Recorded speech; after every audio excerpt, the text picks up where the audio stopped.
All right, here's game number 2. I get to go first yet again, and if you know anything about Dice Masters, that's really good for me and not so good for my opponent. Maybe not so much in draft as it is in constructed, but it's still pretty darn good. I'm going to pay 4, pick up a Superhero Registration Act. My opponent, I realize that he's using orange as well as I, so I go ahead and grab some extra color dice, switch those out. So now I'm using green on Anger Issues. Also notice that my opponent is running Superhero Registration Act, so it's going to be a lot of ramp if he buys that as well. He's also running Hulk Out there. We'll take a look at his team. He picks up a Hulk Out and a Hal Jordan, paying for that crossover character. Notice I did not get my opponent's 8th character down. I didn't see what it was. He did not purchase it, and it did not have a global that was used at the very least. So these are the 7 that he had. Pretty straightforward. He's got a really good King Shark there. Not the best one. The rare or the common are both better in my opinion than that one. But it's still got great stat lines, so I have to watch out for that if he purchases that early, or if he's able to purchase it early. Great Giganta stats. That's a really cool Atom ability. And the Hal Jordan has a great stat line for being a 2-cost, and he was able to buy that turn 1, which means I know I'm going to be facing it. It will be coming at me, so I'm going to have to watch out for that. My opponent's basic actions are Superhero Registration Act and Hulk Out, as I mentioned before. So if he buys a Hulk Out early like he did, then I really have to be worried. Not worried, I have to be aware and conscious of the possibility of him buying big characters and just hulking them out. Jumping back into the game, back over to my turns. As I said, my opponent bought a Hulk Out and a Hal Jordan. Jumping back in, I roll up 4 more dice. I've got a great spread of energy. Don't need that mask, but again, I have 2 question marks, so I could buy anything I want. I'm going to pick up a second SRA. My opponent paid for a 2-cost character, which is not scary, has no scary ability, and a Hulk Out, which will not do him any good if he rolls it anyway, because I have nothing to block with in the first place. So technically, everything has Overcrush when you have no blockers. My opponent then picks up, looks like he's picking up a Roy Harper. It looks like his other card was Power Ring. That's what I missed. But he didn't end up buying it. He thought about buying it and then picked up a Roy Harper instead. Looks like he drafted a foil Roy Harper as well. So good for him. So here's my first opportunity to roll an SRA. Let's see if it comes up. I'm obviously going to want to re-roll it. I have 5 energy. The other question is, do I re-roll the shield? I have no shield characters, but I end up keeping it because I can use it with the combined energy. So I'm going to draw and roll 3 here. I have the other SRA. I hope that lands because then I can go ham on some of my characters on the purchasing side, and it does. So then I'm going to use that, roll up 3 more dice, and see how that goes. Got 2 sidekicks, so I now have blockers. So his Hulk Out purchase in turn 1 was actually a good play. So going to field those 2 sidekicks, and then I have a choice on what to buy for 6. I can do what I did last time and purchase a 4-cost character here, or I could purchase a 4-cost and a 2-cost Hulk Out. I think the better play here is to purchase, because I have the 6 energy now, is to just bite the bullet and purchase a Gorilla Grodd. It represents direct damage. It represents a threat that my opponent can technically deal with because he has a crossover character, but it gives me a large character that I can get out on the field and at the very least stomp his characters with. So it's a good buy. So my opponent rolls up his dice for this turn. He lands 2 sidekicks and a Roy Harper. Also lands a bolt, so he can totally do everything that he rolled. Fields 2 sidekicks, pays a bolt to field the Roy Harper, and passes over to me. Chooses not to attack, which triggers me to reload my bag as I am empty. Good thing for him is that he now has sidekicks to KO if I roll a Superhero Registration Act. It chooses not to roll up this first time, but I'm going to re-roll it anyway. The ability to churn through your bag is good. It's much better than the ability to have 2 generic energy. So I have 5 energy, which is kind of a strange energy amount to have, but I could technically spin one of those sidekicks down onto my reserve pool, put a fist, buy another Grodd. Instead, I choose to purchase a Hulk Out. Actually, I just buy up the rest of his Hulk Outs, not allowing him to get out any of those big characters and throw it on there. Really, he's got a good game plan of picking up Hulk out and throwing it on his high attack characters. That basically eliminates me blocking any of his characters with my sidekicks, because I'm just going to get that damage done to my face. But luckily for me, I've kind of mitigated that problem. So he picks up his own Superhero Registration Act, passes back, chooses not to attack yet again. My tenuous wall of sidekicks is holding. So I roll up a Gorilla Grodd. It currently cannot be blocked. I also roll up a Superhero Registration Act. Ask him if he wants to KO one of his characters. He chooses... Looks like he's thinking about it. I wonder if he's going to do it. He chooses to do it. That seems like the correct play, because preventing me from moving through my bag even more is much better than keeping a board with a sidekick. So I roll the 2 dice. One was a sidekick that I drew from the bag. The other was a sidekick that I refilled and drew. Fielding 2 more sidekicks. I got a board full of them now, which is way better, exponentially better for me to have that board with SRA versus the other one. Getting those sidekicks out of the bag means I can move through it faster with SRA, which is great. Also prompts me to attack with Grodd and buff him, so that I can get that damage in and cycle him back out. It's a very strong, very powerful play, knocking my opponent down, because it was a 6/6 side, knocking him down to 7 life, so he goes down to 13. I threw that fist on him using the Anger Issues Global during the global portion of the attack step. We moved right past the declaring blockers, because no blockers could be declared. This is his first opportunity to land a crossover character. He chooses not to well, I don't know, maybe he will re-roll it. He is looking like he's going to pick it up and re-roll it. And along with that sidekick. He's going to keep the 2 generic on the Hulk out. Hal Jordan does not come up, and so that's really good news for me. I only have 1 Gorilla Grodd. It would be better if I had 2. Let's see how he chooses to spend his energy. He's got a lot of it to play with. Looks like he's picking up a King Shark. So he only has to, or he'll be leaving himself 1. I'm curious about this. I believe you can spin down to that generic 1. I think you can. It might actually just be a better play to purchase use all of the energy on that die, so that you can save an extra energy for a global usage. For example, if he kept that generic 1, he can't use the Pay a Fist global that I used earlier to buff Grodd, because he doesn't have a fist. He has a generic. So probably not the best play, which is why it looks like he kept the shield. But interesting choice, because he did have a fist. He had to spend that fist, it looks like, to purchase a King Shark. I went ahead and picked up another Gorilla Grodd while I talked through that entire proceeding. An easy roll of 6 energy, 4 of which being from the 2 generic sides on the Hulk out. My opponent did not roll his SRA that he purchased, so that leaves him a solid 5 energy to play with, and he's going to pay all 5, pick up a Barry Allen. Which, he's working towards a synergy ability, which is kind of cool. Can use some synergy abilities. This would be a great turn for me to roll up that.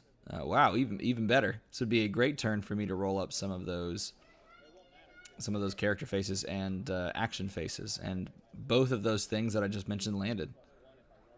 Let's see how I play this. So I have 3 energy. I'm pretty much guaranteed that I'm going to get more using SRA as well. So I know I'm going to have more than 3 energy at this point. I have looks like a 4-face Gorilla Grodd, so I will be able to hit him for 4. Choosing to re-roll one of those sidekick energies. Gonna use the SRA. My opponent can choose 2 or 3. If he KOs his characters, and he chooses not to KO that sidekick, meaning I can roll 3 energy. Don't land the second Gorilla Grodd. That would have been crazy if I landed that second Gorilla Grodd. Paying for all of that would have been a little expensive, but Grodd's got a great fielding, a total fielding cost. I think it's 112, meaning you can get 2 of them out on the field for max of 4, minimum of 2 is amazing. I also have a ton more energy, and I wish I could pick up another Grodd, but sadly I only have 2. So let's see. 7 energy total. 4 here to pick up one of my opponent's SRAs. 3 left over. Looks like I'm going to attack and buff. So that buffs it to, I think, 6. If that's on its 4/4 side, if I'm reading that correctly. So that's going to knock him down. No, I buffed him even more. He was on his 5/5 side or something like that. Buffed him, knocked him all the way down to 5 life. So in both this game and the game previous, Grodd has been basically the workhorse of this team, dealing the most damage just because unblockable and or direct damage is just so powerful in draft. When you can't bring the counters to it that are built into constructed, and your opponent has direct damage, it is very painful and difficult to deal with. So I was going to KO my character, but it looks like he's not asking me to do so yet. Hasn't used it just yet. So he's got 2 energy and a superhero registration act. He uses SRA. I KO one of my characters to make him draw and roll 2, which he does. Let's see what he comes up with. Hulk out on its generic. Just another energy after that. He has not hit Hulk out yet, and it would be good for him too, but at the same time maybe it wouldn't be, because if he hits it and then uses the Roy Harper to attack there, he's down another blocker. But again, I guess it is good for him because he's not using his blockers anyway. I'm just hitting him with Grodd, so it would be good to basically just try and race me out. Sadly for him, it's not panned out that way. He's got his Roys. He's got his Roy and his... he picked up a Giganta there. His 2 sidekicks. I clear my reserve pool, draw up my dice, refill the bag so that I can draw 4 total. Have my own Hulk out, but really nothing to apply it to here. So hoping for the generic side, which does indeed come up. So we got 1, 2, 3, 4, 5, 6 energy. And here I can pick up any of my other characters. Honestly, all of my other characters are much less effective in comparison to Grodd, so it would just behoove me to just keep buying things that churn through my bag, seeing if I can get to those Grodds faster. I only need 1 really now at this point. The other option here is I have 1, 2, 3, 4 fists. So if I have a calculated risk to make. If I attack with that 1 sidekick and it is unblocked, then I win the game. If he blocks, then obviously the game would continue. If he lets it go through, drops to 4, then I win because I can buff it, but it does not happen that way. He sees that plan, I would assume, as I've used that same buffing tactic multiple times within the game. He has 4 dice, 5 if you include the sidekick that just KO'd. And it looks like he has a possibility, an opportunity for ridiculous amounts of damage if his characters land. So it's probably good that, well, I guess it's not necessarily good that I have all this energy, or that I attacked with that sidekick, I mean. The energy can come in use. Here I am contradicting myself. The energy can come into use if he chooses to attack here. I can buff those sidekicks on his turn to KO some of his characters.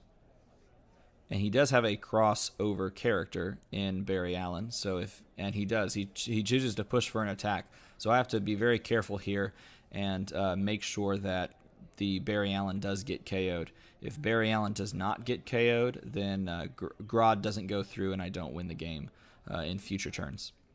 The game will be prolonged, and he has a much bigger character advantage. He's purchased a lot more characters than I have. So I'm kind of banking on a quick finish to this game. And if that does not happen, then I'm going to be at a disadvantage, trying to catch up and purchase more characters sort of to match his board. So here, the obvious play would be to block his highest attack characters. He actually has lethal right here. He has more than 20 damage on board. I think he's got something like 21 or 22. So obviously I have to block. Gonna block his biggest character, or I don't have to block his biggest character and just take a ton of damage. Try and clear off anything just in case those Grods don't land coming up. I have 2 in the bag. A couple of different lines of play, a couple of different lines of thinking. I can take all that damage and see that he has he obviously has a very big full bag. He's going to have a full bag once he reloads all of those dice in the used pile. So sending those characters to my face, taking that damage, and then sending them to the used means I may not see them as quickly. If I choose to block and I don't land Grods next turn, then I'm in a precarious situation because those characters are still on the board. So for example, if I block King Shark, obviously it won't be KO'd because it's on its 8/8 side. It will just be there waiting if I don't end the game next turn. At the same time, I won't have taken much damage. I will have to take some damage. Whatever the Barry Allen damage is, I'll probably have to take or KO that character. So I'm choosing here to block. Looks like I'm choosing to block a Roy Harper and just the sidekick. Then I'm going to buff the buff the sidekick blocking the Roy Harper enough to KO said Roy Harper. I'm going to take the 8 plus the, I think it's 4 or 5 from Barry Allen, and drop to 8. So that's a pretty vicious attack, but if I land the Grod next turn, or if I draw a Grod and land it, I don't have one yet, or I do have one, yes, I did draw one, blended in with the field zone color. Did not land it on the first one, so definitely going to want to re-roll that, along with both SRAs that I have, the orange and the blue there, and the Hulk out, why not? Roll it all up. Didn't land it on the second one, so I have 2 SRAs here. So that gives me pretty much 100% chance to draw it, but I can only roll it on the first turn. So I can only roll it here, so it really depends on that. And it does land. It does land on its 7/7 side. So all I have to do is push that in and murder his face, because I do have the fielding and I have 7 damage, and that's all she wrote. So I end up picking up the second game here, thanks to the amazing power of direct damage in draft. Gorilla Grodd did some work, fairly straightforward. Some really hard decision making there at the end to accept that damage or not. And if I would have chosen differently, who knows what would have happened. Or if I wouldn't have rolled Gorilla Grodd that turn, who knows what would have happened, because I would have had a completely full bag at that point. And only a few sidekicks on the board. So I made a calculated risk, and it ended up paying off. So I hope you guys enjoyed this game. Let's go on to game number 3.